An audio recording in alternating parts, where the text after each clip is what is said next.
중요한 이야기가 나왔지요. 지역 주민의 알권리 이야기가 나왔고요. 뭐 기타 여러 가지 나왔지만 이게 갖고 안 됩니다. 사실은 지역의 심사에서 뭐 토론토 같은 데서 굉장히 뭐 성공적인 그런 것도 하고 뭐 또 지역사회 알권리 캠페인을 하고 그건 굉장히 중요하지요. 그게 아마 모든 이런 말하자면 불씨 하나로부터 불씨 하나를 광야를 태우는 거죠. 그렇지만 불씨 하나만 바라보고 있으면 안 된다는 겁니다. 어떻게 국가를 움직일 것인가를 함께 해야 된다는 겁니다. 그래서 저는 같이 유해물질 노출 위험, 유해항물질 노출 위험 방지를 위한 또는 뭐 이런 이 방지를 위한 기본법, 대책 기본법이든 이름을 하여튼 그런 정도의 개념으로 해서 포괄적인 그리고 종합적인 아마 그런 이 법안이 준비되어야 된다, 추진되어야 된다. 아마 그냥은 잘 안 되고 굉장히 포괄적으로 해야 되는데 그 내용 핵심은 유해항물질 관리 제도, 관리 시스템에 대한 촘촘한 빠질 구멍 없이 촘촘하게 만들어야 됩니다. 이 만들기 위해서는 굉장히 노력을 해야 되는데요. 아마 여기저기 전문가들을 제대로 내공을 모으면 안 될 바아니다.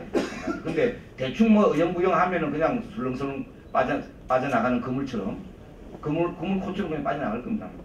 바람이 그물 빠져나가잖아요. 예.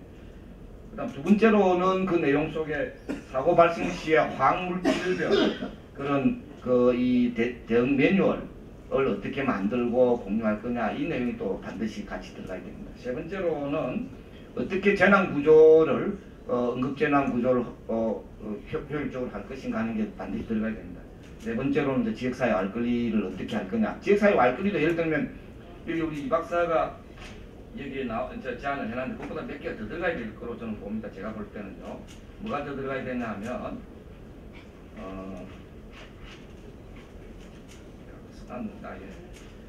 이 지역사회 알권리에 사실은 뭐 이래저래 이야기해봐야 일반 주민은 잘 몰라요. 하얀 건 종이고 까만 건 글씨고 이밖에 모르거든요. 그래서 뭐가 들어가야 되냐면요.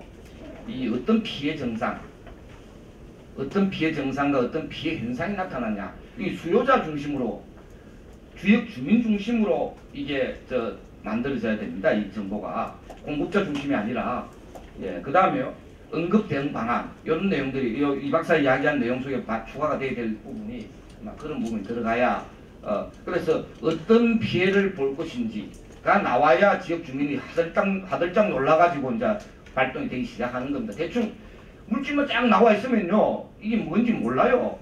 감이 없는 거예요. 하얀 건 종이고 까만 글씨라니까요. 예, 이게 들어가야 된다. 이겁니다. 마지막으로요 반드시 들어가야 될 게 뭐냐, 이게 굉장히 가장 중요한 건데요. 유해화학물질 노출 사고 방지를 위한 국가계획, 내셔널 플랜이라고 보통 이야기하는데요. 이 내셔널 플랜을 만들어야 됩니다. 이거는 그냥 공무원 몇 사람이 대충 얼렁뚱땅 만들 게 아니라 이 대책 만드는 팀을 아주 각 분야로 최고의 고수들을 모아가지고 몇 년에 걸쳐서 아마 이 작업이 한꺼번에 안 되거든요. 우리나라 산업 시스템 전체를 다 바꿔야 됩니다. 산업 시스템 전반을 다 커버를 할 수 있는 정도가 돼야 됩니다. 왜냐하면 지금 아마 마침 불산인데 왜 하필 불산이냐면 불산만 문제냐.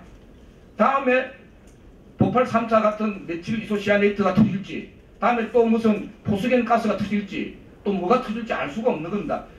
언론에 잘 보도가 안 되지만 여천공단, 울산의 화학공단, 그 다음에 군산, 인천, 그 다음에 충청도에 있는 석유화학 단지, 언제 어디서 어떤 물질이 터질지 모르는 그런 아주 시한폭탄 속에서 우리가 살고 있는 겁니다. 이 부분들에 대해서는 좀 신속하게 내셔널 플랜을 만드는 게 국가가 해야 됩니다. 예를 들면 여기서 있는 자체 방제계획 사업주가 하게 하지만 검증을 해야 되잖아요. 방제계획 또는 공정안전 보고서 냈는데 이게 맞는지 안 맞는지 급하게 대충 그냥 써내면 맞는지 안 맞는지 검증 누가 하냐는 겁니다. 예를 들면 그래서 저는 이 지역 주민들의 알 권리도 중요하지만 중요한 거는 국가가 왜 존재하느냐, 국가가 누구를 위해서 존재하는 거냐. 안전한 대한민국 만들어야 된다고 이야기하지 않습니까? 그러려면 아마 이런 기본법 만들고요. 그다음 구체적인 각각의 내용에 대한 법도 만들고요. 또 그런 이 단계적이더라도 하여튼 근본적인 문제를 해결할 수 있는 그런 내셔널 플랜 국가 계획을 만들어 나가는 그걸 실천해 나가. 근데 맨 입에 잘 안 되잖아요. 국회의원도 몇 사람 해봐야 통과 안 될 가능성이 굉장히 많고요. 그래서 이 부분은 바로 지역 주민들이 나서야 된다. 노동자들이 나서야 된다. 그리고 국민들이 나서야 되고 시민들이 나서고 언론이 나서야 되는 아마 이런 부분들이 아니냐 이렇게 생각합니다. 그래서 오늘 아까 제가 이 토론 시작할 때 오늘 이 토론회가 새로운 출발 괜히 제가 하는 이야기 아닙니다. 굉장히 중요한 아마 새로운 출발이 문제 제기를 계속 던지는 겁니다. 이 부분에 대해서는 틀리길도 한 걸음 붙더라고요. 오늘 아마 출발하면 이런저런 방법으로 이래 힘을 모아서 또 내공을 모아서 기필코 늦지 않게 이 일을 만들어내야 된다. 왜냐? 아까도 계속 이야기했지만 또 며칠 있으면 어쩌면 또 몇 달 있으면 또 터질 겁니다. 또 터질 거거든요. 미리 어차피 터질 겁니다. 길목을 잡고 미리 준비해가면서 대응을 해야 된다 이렇게 생각합니다. 자, 제가 뭐 너무 말을 많이 했는데요. 저도 이 분야는 조금 아는 분야고 제가 굉장히 오랫동안 좀 관심을 가져왔던 분야라서 뭐 아는 척을 좀 했습니다. 제가 그런 거고요. 오늘 이 삼성전자 구매 광물질 누출 사고 문제점과 주민 알권리 확보를 위한 제도 개선이 방향이 되지만 또 좀 더 정확하게 이야기하면 유해 화학물질 노출 사고 예방을 위한 예방 대책 마련을 위한 토론회 뭐 이런 정도가 아마 좀 더 그런 토론회의 의미로 됐으면 좋겠다. 그리고 이것이 1차 토론 정도의 의미가 가졌으면 좋겠다. 그리고 아마 다음 번쯤에는 좀 더 포괄적인 이 말고도 아마 전국 이때까지 우리 주변에서 일어났던 많은 이 노출 사고도 있었을 겁니다. 그런 사례들 좀 모아서 좀 함께 공유하면서 그러면 예방하고 대책을 만들려면 또 어떤 제도 개선이 있어야 되는지 등도 함께하는 이런 2차, 3차의 토론회들이 아마 준비되어야 되지 않겠느냐 이렇게 생각하면서 오늘 이 토론회 한 3시간 15분 정도 걸렸는데 토론을 마치도록 하겠습니다. 박수 함께 마치도록 하겠습니다. 빨리 토론자 수고 많이 하셨습니다.